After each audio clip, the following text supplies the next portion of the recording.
What is up, my little trash people, and welcome back to another episode of the Trash Pack Podcast. Today, I actually don't have a studio guest. It is just going to be me due to some technical issues that we had, trying to record over Zoom, all that good stuff, technology. Not my strong suit, but here I am doing a podcast for you guys. So, let's see. Today, it's going to be probably a shorter one. I was thinking about doing a new concept for like these weekly shows. If I don't have a guest, or if maybe I want to drop 2 a week, because usually I do them on Mondays, which is the usual drop day for that, which I have gotten some pretty good feedback on. I like what we're doing here, and it seems that a lot more people are viewing in on Mondays when I drop those. But I kind of want to do maybe like a Friday or a Saturday one, or just maybe in the middle of the week. So maybe this is something that continues. Maybe this is just a one-time thing, but we'll find out. Soon to have guests on later on. But for now, it's just going to be you and me. So we're just going to be spending the day together, just talking about some stuff.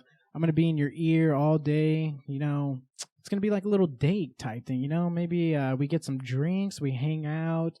We start talking about our days, our signs, all that good stuff. What do you like to do in life? What is your sign again? Because, people love signs. What's your favorite food? What is your motivations? Do you have a pet? We're going to find that out together, because that's just something. Maybe we just fall in love. Who knows, dude? I don't know. But that's why we're trying to figure that out. And here we are today, just us. Now let's begin. So, first off, I wanted to say that I have been feeling super good lately because for the past week, all I've drank is water. Yeah, so simple, right? Yet so effective. Water is just like the nectar of the gods, and our planet is like 70% water, so you would think that we'd be drinking it, consuming it more often, but that's not the case, and I started drinking water because I just have been so dehydrated. I've been feeling like I've been melting from the inside lately, like my body just feels terrible. And that could be because I'm eating terribly, I'm drinking terribly, drinking a lot of alcohol lately, just getting a little buzz on every day because that's all there is to do right now. You go to work. Some people go to work, other people don't go to work because of your quarantine stuff like that. But, it's the only kind of friend that you have is the bottle. And oh boy, are those liquor stores making a lot of money now. I know they've made probably a good solid couple G's from me. Okay, maybe not a couple G's, maybe like a few $100s, but still, that's a lot of money to be spending on alcohol. And I'm cutting back on that. I really am, because that beer belly that I started growing has been pretty bad. When my fat family members are telling me that I've gotten fat, that's kind of a pretty big deal. And that gave me like a revelation, like, hey, maybe I should do something about this, because I've always been a very small-figured person, which really is annoying to me, I've always been small. I just recently, like maybe a year ago, started fitting into like medium clothing. And that was because I started working out again. I started putting on a little more mass, like a little more muscle, all that good stuff. And then with that quarantine hitting so suddenly and so like randomly, I haven't really been able to get out and go to the gym. I mean, I had opportunities, obviously, home workouts. So there's always an excuse for it.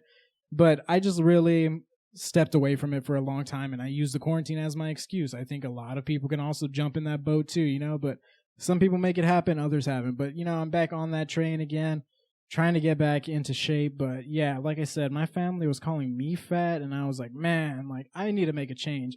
Because those medium shirts are actually getting tight on me. And it's not like a good like fitting, like, oh, okay, like I'm moving up in another size, like in a good way, because it's like muscle and stuff like that. No. It's a lot of rolls. My stomach especially is just, whoo, yeah, there's a lot of dough in there. But I've been working on it, we're going to get back into the normal routine again, because I can't live like this, man. Like my stomach, when I sit down, I got rolls on rolls. My shirts are so tight. I can't even fit into my work clothes anymore half the time, which is a pretty bad sign in itself. But yeah, I've been drinking water nonstop. And dude, I don't know how people don't do this more often. Like it was hard to start off because I have a small bladder to begin with. So drinking about a gallon a day, I was pissing like a racehorse. like literally nonstop. I would drink, and it felt like the moment I started taking like my sips, I already like my bladder was filled up, and I was already running to the restroom to like pee every 30 seconds. But as the week went on, I guess I just got accustomed to it, to the point where like, okay, I'm peeing less frequently. I guess my body was like, damn, dude, like you haven't had water in such a long time. We're just going to reject this from your body because it's just not normal for us. You know, it's not Coke, it's not milk, it's not orange juice nonstop. But I feel so much better just drinking water. And I want everybody else to jump on that train too and just start drinking water because it is so good for you. Honestly, I have been noticing also, like my face is cleared up like a lot. I do get like acne every now and then, you know, those random pimples that pop up at the worst moments right before the Christmas photos. Oh no, drink some water. That's all I can tell you, and that's all I'm going to continue to tell you is drink water. My face is cleared up so good. My body feels a lot better. I think it's actually affected my sleep too. Like I feel so much better sleeping, and it's insane. Yeah, water is the nectar of the gods. It is on this earth for a reason, so drink it, dude. Drink water. And the crazy part about that also is that me drinking this water nonstop, I haven't had the craving to like drink a soda, to drink anything else other than water. But I think that's also just a mind thing for me, because when I jump on these types of things and like I get on a streak, I want to continue that streak, and like it's just like a mindset for me that I just want to continue doing it and just not stop and like see how long I can do it for. And that doesn't just apply to like drinking water, but in this case it does. But like also, let's say I remember I went through a period where I just didn't want to be on social media at all. And it was hard at first because, I mean, social media is such a prominent part in our lives. It's just like, honestly, it's just life, death, taxes, and social media. You have to be on it. You have to be somewhere. You have to be looking at something just online. And I went through a period where I just jumped off of all of that, and like I stayed off for a very good while. And seeing like how I felt after that, I felt so good not being on there that I just wanted to continue just staying off it for as long as I could. No one cared really. No one really knew that I was gone, which is sad in itself, but you know, that's life. But it just felt so good not being stressed and looking at my phone 24/7, always being something, always having to make that funny tweet. But you know me, I make a million funny tweets. That's my specialty. That's the only thing that I really have is just funny tweets. And still, I feel like they don't get the respect they deserve. But you know what? We're not going to go into that right now because we're still talking about this. But yeah, like those, I just have that mindset to where I want to continue doing it, and I just want to see how far I can take it until like I just finally like give up on it or collapse, you know.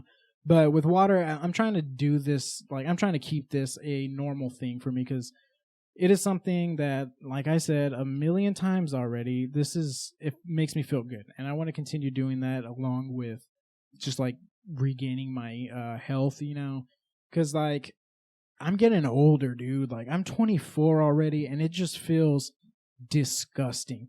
My body does not feel the same as it did when I was younger. You know, like you had so much metabolism, you have so much energy to like do anything, and like at a younger age you don't appreciate that. And like you hear it all the time. You're like, oh, take care of your body now because it's not going to be the same when you get older. And you're like, haha, stupid. That's not going to happen to me. And then you get to this age, and you start getting random aches in your body. You start feeling like shit 24/7. Your body just begins to betray you in every single way possible. And that is how I have felt 100% to a T. And that probably might be just because I have a lot of bad habits, like to begin with. But, you know, it's not an excuse anymore. And staying healthy is just something that we need to do, especially with me, because I just found out like, well, not found out, but it's been like a fact. But in my family, there's a lot of heart problems, stuff like that. And I do not want to have to deal with that, especially seeing like a lot of stuff that my family has gone through, other people have gone through with that. So, you know, it's time to take that initiative and just like be healthy. And I'm going to say it now, and it's going to be, everyone says that every single Instagram post, every year you hear that person, my New Year's resolution is to get healthy. And then they'd show up to the gym for like 30 minutes and then boom, they're gone. Take one selfie, boom, you're out. You know, you don't have to deal with it until next year. I'll do it again. Like, you know, I just slipped up. But no, I'm not. I'm actually gonna legitimately do this, and I'm not gonna do it right when New Year starts. I'm doing it now. I got to change some stuff up. So when I'm 100% again, man, I'm so excited. I miss going outside. It's getting cold, and working out outside, going on hikes and all that stuff, and I've kind of cut back on that just because of the weather, and I am not a cold person at all. But the good thing is I live in Texas, where Texas weather does not apply to the real world. We'll have all 4 seasons in 1 month, actually a week sometimes. It'll be like 80 degrees one day, and it's like December 16th, and then by December 17th, we're frozen solid. Our windshields are frozen. It's like 43 degrees outside. It's insane, but that's just Texas for you. So I don't know if we're going to get an actual winter. It's already the 17th, and it barely started getting like legitimately cold for a long period of time. But we'll see what happens, and I do look forward to jumping in on that, though. But second off, I wanted to talk about a new article that came out about an actor that I was really fond of, and then hearing this kind of stuff kind of really shook my world, and that is Shia LaBeouf, whatever his name is, Shia LaBeouf. Well, apparently his ex-girlfriend, FKA Twigs or Faka Twigs, I'm not exactly sure how do you pronounce that, but it's FKA Twigs. Apparently she's like a rapper or a musician, something like that. But she also starred alongside Shia LaBeouf in the Honey Boy movie, where she was like his childhood girlfriend or something like that, but she was like a prostitute in that movie as well. But that movie is also based on Shia LaBeouf's childhood, and he had a rough childhood, all that good stuff. His dad was a drug addict, bipolar, all that crazy stuff, and it just showed like how he grew up working with like Disney and his acting career and living with that like abusive physical and mental like father. It's a good movie. Kind of brings it into a different kind of light when you hear this, if these alleged allegations are true. But FKA Twigs and apparently some other ex-girlfriends of Shia LaBeouf have recently come out for domestic abuse in their relationship. So they accused him of physically, mentally, and emotionally abusing themselves not themselves, he did that to them in that relationship. Another ex-girlfriend of LaBeouf's, her name was Carolyn Foe, and I believe Sia, yes, he dated Sia, that they also came forward and said that it was the same thing, that he was a manipulative, abusive kind of guy, which is kind of crazy to see like Shia LaBeouf in that light. But it's not something that you would be like super shocked over. It's disgusting, of course, but it's like you can see Shia LaBeouf being that kind of person, like he just seems like there's something off in his personality, like mentality, and maybe that does stem from like mental stuff, it could be from what he dealt with. It could just be mental illness. Like that guy has gone through some crazy stuff, but he recently made like a resurface in the film world when he came out in Honey Boy, and then he came out in the Peanut Butter Falcon, 2 really good movies actually. But he came back like into the limelight, and people were like, "Oh, hey, look, it's Shia LaBeouf again." Like we haven't seen him since what, Transformers 1, 2. But then hearing this, it's like, oh man, like that kind of sucks, and it's disgusting. Yeah, it is. If these are actually true, but as of right now, it seems like there is a lot of backing to confirm that this stuff is true. Let's see. She even the director came out of that movie, which was his biopic of his childhood, and she is speaking out against Shia LaBeouf amid his allegations, and she says she backs FKA Twigs, and she's been like donating to like those kind of foundations for like abuse and stuff like that, which is very like cool of her to be doing, and he came forward and even like told reporters that like that he some of the allegations are true, many of them are not true. To which extent, who knows? I have no idea if what is fabricated, what may not be fabricated.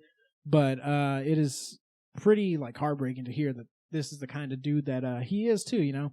And not that that's the only aspect of that person, but these people who go through like abuse and stuff like that, of course, very it's very heartbreaking. It's something that shouldn't have to be done, you know. And some of the stuff that she accused him of is pretty like terrifying stuff, you know. So let me see, where was it? Okay. So she said that it was the worst thing that she had ever been through in her whole life. She said that she was a victim of relentless abuse, including assault and sexual battery. That she alleged him of knowingly giving her a sexually transmitted disease. He choked her in the middle of the night, threw her up against a car, and threatened to crash a car unless she expressed her love for him, which is batshit crazy if all of those are true. But yeah, knowingly giving someone a sexually transmitted disease, dude, come on, what the fuck?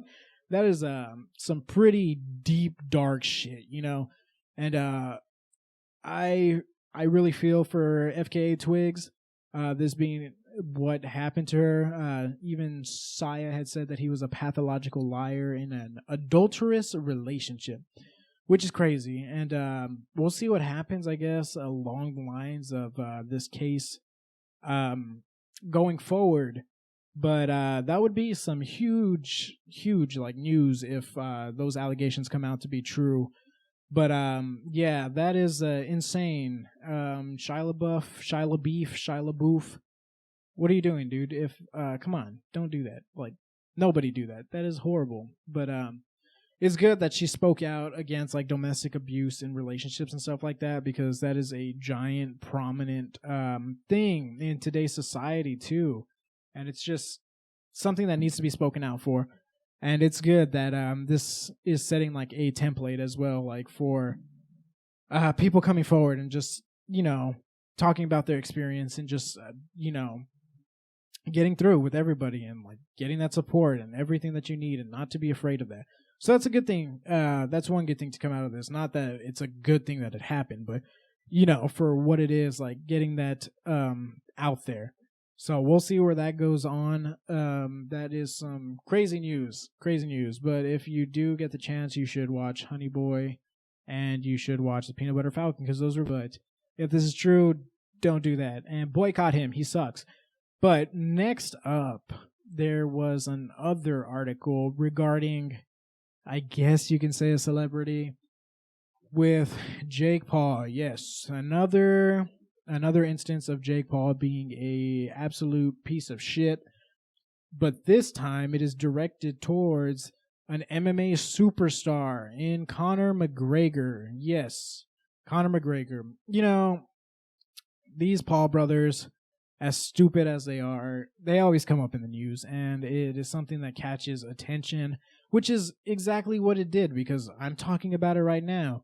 And in this instance, it's Jake Paul, the younger brother, the shittier brother, I would say. They're both pretty shitty, but I think on a scale, Jake Paul is like an absolute turd of a person, and Logan is more like of a polished turd. Like, he's still a turd, but on the outside, like, he's at least a little smoother. He looks a little better to the eye. But Jake Paul is just a complete, utter, like, diarrhea, like a Taco Bell meal diarrhea. So what he did is, in a video on Instagram, he called out Conor McGregor. You know, these guys like to fight. They have backgrounds in fighting, boxing, MMA, stuff like that, or are trying to get into that. But on Instagram, he put a video calling out Conor McGregor and calling his wife a whore, dude. He called an MMA superstar's wife a whore, and then tried to ploy him into a $50 million fight, which is, those are insane numbers to begin with. But for a fight like this, I don't even know if it would be worth $50 million. I mean, it would be worth a lot more, the payout on that kind of thing. But he's doing this again for some attention on there. And, you know, I'm not going to say McGregor is like a clean guy, because he did the same thing with Khabib's, the MMA fighter Khabib's wife. She's, what is it? I'm going to say Middle Eastern descent. I can't remember. I think they're Muslim. But she posted a picture, or he posted a picture with the wife, and she had her, what is it called, burqa on, which is like a headdress covering, that Middle Eastern people or women wear culturally, stuff like that. And Conor McGregor called out Khabib's wife on that video and said, "You're not dating a woman, you're dating a towel," which is in itself really fucked up. Like that's only something McGregor would say. So I'm not gonna say McGregor is like a clean in this like argument, like, oh my god, how could he talk about McGregor's wife like that? That's disgusting.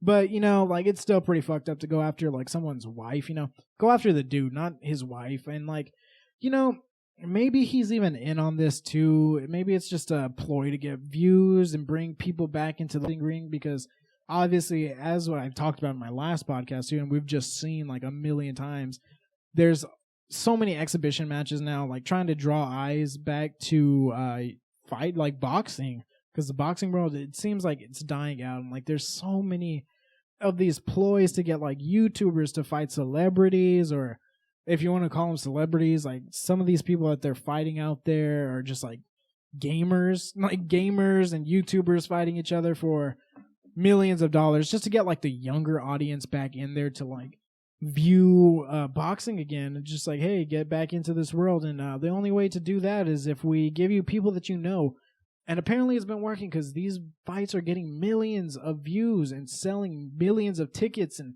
it's insane to see that.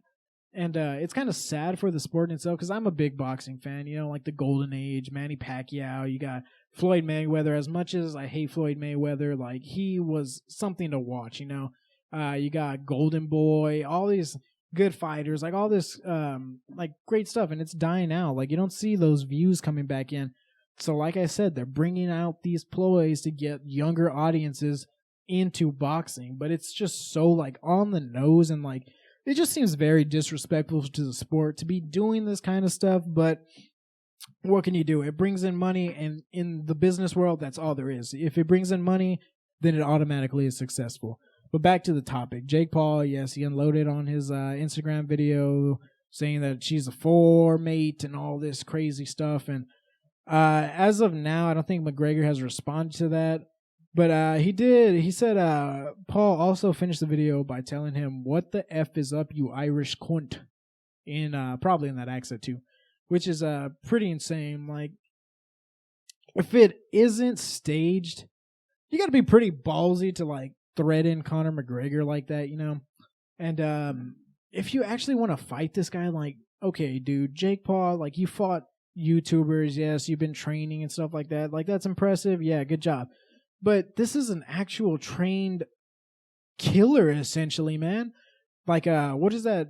Their hands are registered as weapons. Like, if he were to kill you in the street, like or if he got into a fight with you in the street, killed you, he would probably be in jail for years, because those hands are registered weapons, And if McGregor, I don't know how he's going to respond to this, if it's going to be, hey, $50 million, I'll give you this, come to the ring, we'll fight, we'll play around, do that good stuff. You get paid out, I get paid out, we bring viewers in, and it's a win-win for everybody.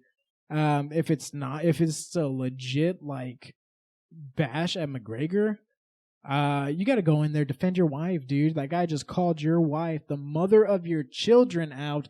You got to go out there and defend her honor, dude. If it's not for you, it's for her, Like, it's not something I do. I wouldn't jump in a ring because I'm not trained to do that shit. It'd be like, hey, man, don't say that about my wife, she is very pretty to me.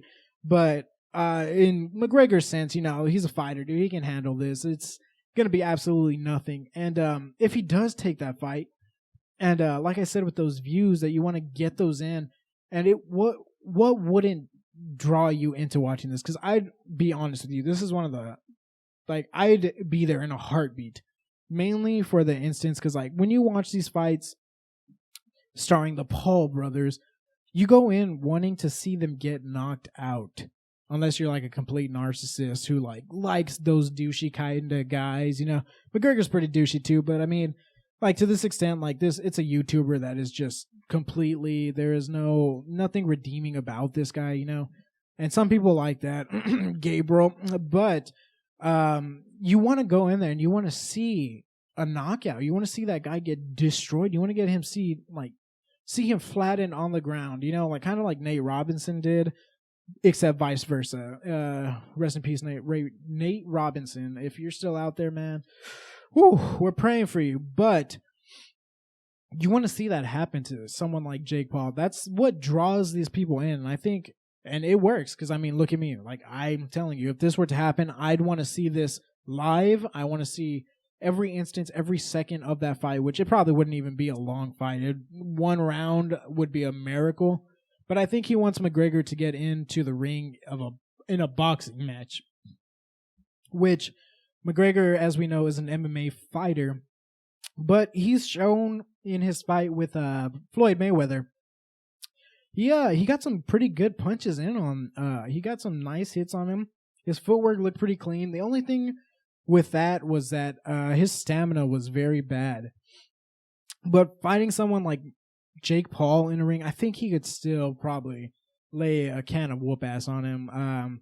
He showed with some training that he can knock him out, and it's going to be like, you got to go into the ring, like a boxing ring, when he calls you out like that, you know, because he's calling you to the ring. If McGregor kind of showed any instance of like, hey, come to the octagon and I'll murder you here, like, that's cool and we want to see that, but it's like, it's kind of like not showing any sign of fear. I don't think he would ever show any time of fear towards him, but it's like, oh, you know what? You come to my place, like, instead of me going to your place, because I feel like I have a better chance there. So you got to go to the boxing ring. You got to get in there, jump the boy, and then get your payday. Even if you're in on it, y'all both make out like bandits. You bring a lot of, you get a lot of views back into boxing.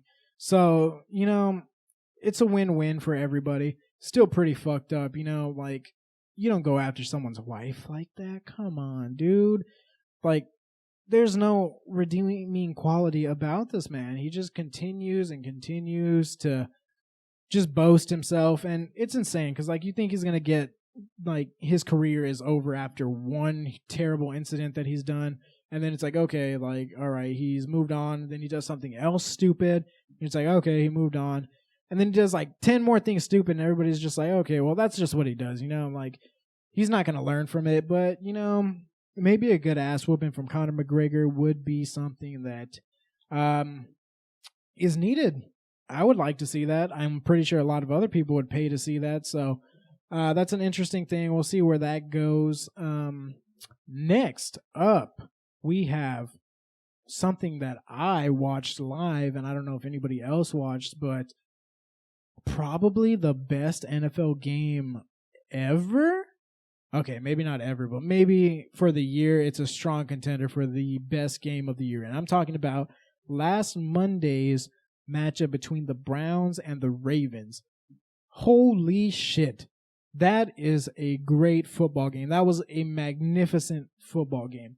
So, I haven't seen anything this entertaining in the NFL. I mean, there's been some really entertaining games, but I think the last really entertaining NFL game like that was it was a Monday night also against the Rams and the Chiefs in, I think it was 2018, where they scored, what was it, like 200 points each? That was an insane match. Okay, it was like 54-51. And I think the Rams bested them there, but wow, this was an insane game. I think it ended up 47-42.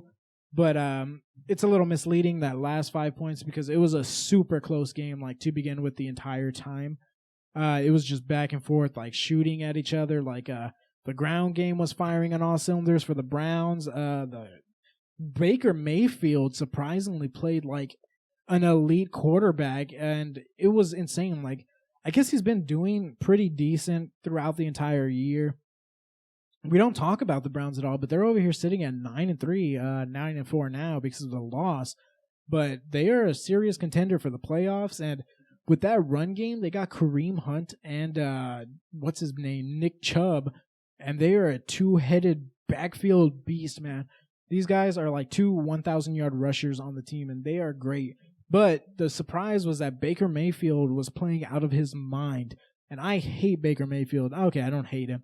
but I disliked him. He was very cocky in his first year. Second year wasn't any better. And it seems that this year he's really grown a lot more and just like become a lot more mature, especially just how he handles things, not addressing the media for every criticism on him, not jumping to conclusions. Oh man, like we're gonna do this. I'm gonna show everybody wrong, all my haters, all that stuff. Nah, dude, like that's not how you handle it. And like now that he's been doing that, look at them. They're 9-4. They're out here at playoff contention. They were just, 0-16 like 3 years ago? This is crazy. It's a nice turnaround for the Browns. We'll see what happens with them. I like that backfield. I like the offense. They are so much better without OBJ. I guess they got a lot of shit off their chest without OBJ. Haha, pun, because OBJ supposedly likes to get shit on during coitus, which is alleged, of course. But it's crazy. And then the Ravens, they played pretty good. They've been on and off this year. My Patriots beat them. You know how it goes. Woo woo. But they're back on track. They're looking good. Lamar Jackson is looking back into his MVP form, and he showed it this week also during that match because they were just going back and forth scoring. It was insane. But the big story of that game was Lamar Jackson actually left the field mid-game, I think it was like in the fourth quarter-ish, due to some hamstring or some cramping in his body. But there was a video of him running back to the locker rooms, and okay, I know how it looks when you cramp up, like you grab your legs, you got a little like, you're walking precautiously, stuff like that. Nah, man, this run was, I've seen this run. This is a run when you got to take a dookie and it's just like turtlenecking in your booty hole and you're running and you're just trying to get over there, like nothing slipping out. Like that is what it was. And a lot of people are starting to think that Lamar Jackson had to take a fat dookie in the middle of the game and kind of played it off, running back over there like with an apparent injury. But when he did that, there's that footage of him running over there, and it's a dookie run. It for sure is a dookie run. And he says that it was cramps, that there was no joke about it, but it was a dookie run. That man had to go take a poopy. I guess you can say he took the Browns to the Super Bowl. Oh, my God. I am funny, dude. But he came back. It was a miracle because they were down to the Browns after a 14-point comeback. And it was on a 4th and 5, I believe. They had their backup Chase McSorley for the Ravens in. And they were running a 4th down play, a crucial 4th down play to get back into the lead and possibly win the game. And you had Chase McSorley out there, which is, he's a good quarterback, a good backup, but I don't think you would rely on him for a 4th and 5th. And I guess Lamar heard that news and just sucked everything back into his body and ran out to the field. Got on that 4th and 5, and then throws a freaking rainbow pass to Marquise Brown and gets a 4th down. Not only a 4th down, but they score on that drive, on that first pass of him running back onto the field after taking a big old fat dookie and then scoring and taking the lead and essentially winning the game for them, which it was insane. Like everything about this game to begin with was already exciting and just like super intense. It was a back and forth shootout, and like anyone could have won that game. But him coming out like a superhero after taking a fat dump, that's an MVP for me. Forget Patrick Mahomes, forget Aaron Rodgers, give it to Lamar Jackson again for the poop game. Like this is gonna go down in history as the shit bowl because this was insane. He kind of busted a Paul Pierce in the playoffs. I forgot what year it was for the playoffs, but Paul Pierce was a basketball player for the Boston Celtics, and he was carted off of the court in a wheelchair because he was injured, and they pulled him out, and everyone was like, "Oh my God, like this game is like a deciding game, and we need you to come in and score for us." And essentially, he got taken out, one of their best players, only to come back a quarter later and put on an absolute firing range. It was insane. He put up so many points. They essentially ended up winning that game and the series, which was crazy. But a few years later, Paul Pierce did come out and say that it was all bullshit, that he wasn't injured, that he just had to take a shit, which is so funny because it's just like, you forget that these athletes are actually like human beings with like functioning bodies, Like we just see them as like chiseled Adonises all on the field, like Greek gods and like just superhumans built up there. But you're like, oh, yeah, these guys have to use the restroom too, right? Like they should and they pee too, but you never see that like on the field. You always see every player out there, and it's like it kind of made me think like, how do you deal with that kind of stuff like on the field? What if you have to take a shit? Like, of course there's halftime, but it's only like 15 minutes. Sometimes you gotta unload one for like 20 minutes, like minimum, you know. But like they're out there for 3 hours. Just do you unload before the game? Like, what do you do, or do you just make it really quick at halftime? I don't know. It's a mystery to me, and that is something that I want to find out. So if there's any NFL players out there, former NFL players, let me know. What do you do when you have to shit during a game that requires you to be on the field? You know, do you just hold it back and just what do you have to do? It's something that I want to know. I want to know how you manifest your shitting in an NFL football game. Please tell me. These are the things that I need to know, and these are the things that the world needs to know. What do you do? And I guess Lamar Jackson kind of showed us that with his cramps. But yeah, no, nonetheless, that was one of the best NFL games that I have ever seen.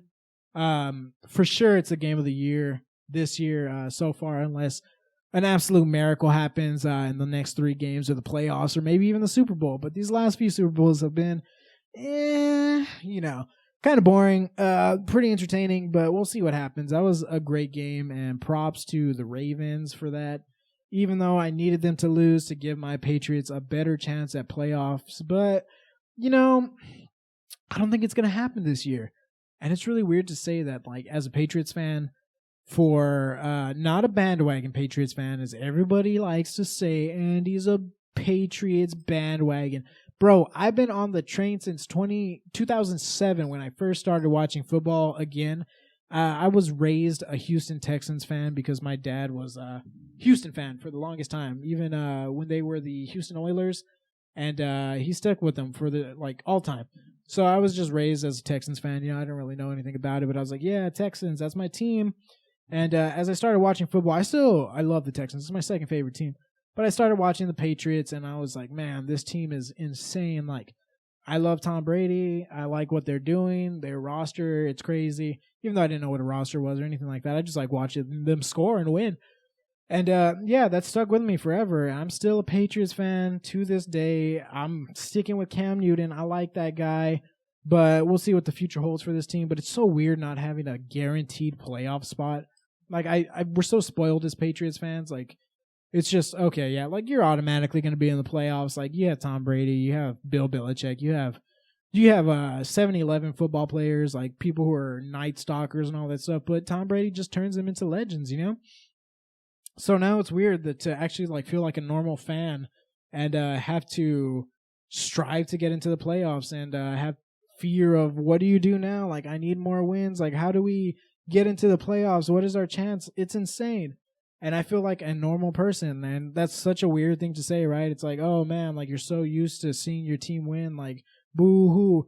But actually, like, it's an enjoyable thing for me. Like, 1 year, it sucks. All our records our statistics and all that have been down. But, I'm excited to see what the next year brings for this team, because we are very low on receivers. We have a very bad receiving core, just a lot of opt-outs.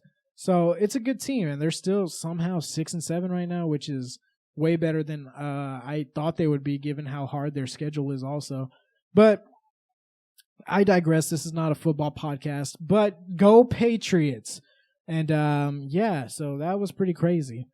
And also in the news, our wonderful Guardians of the Galaxy Star-Lord, played by Chris Pratt, has been confirmed that his character in the comics, I don't know if they did it to the movies, is actually confirmed bisexual.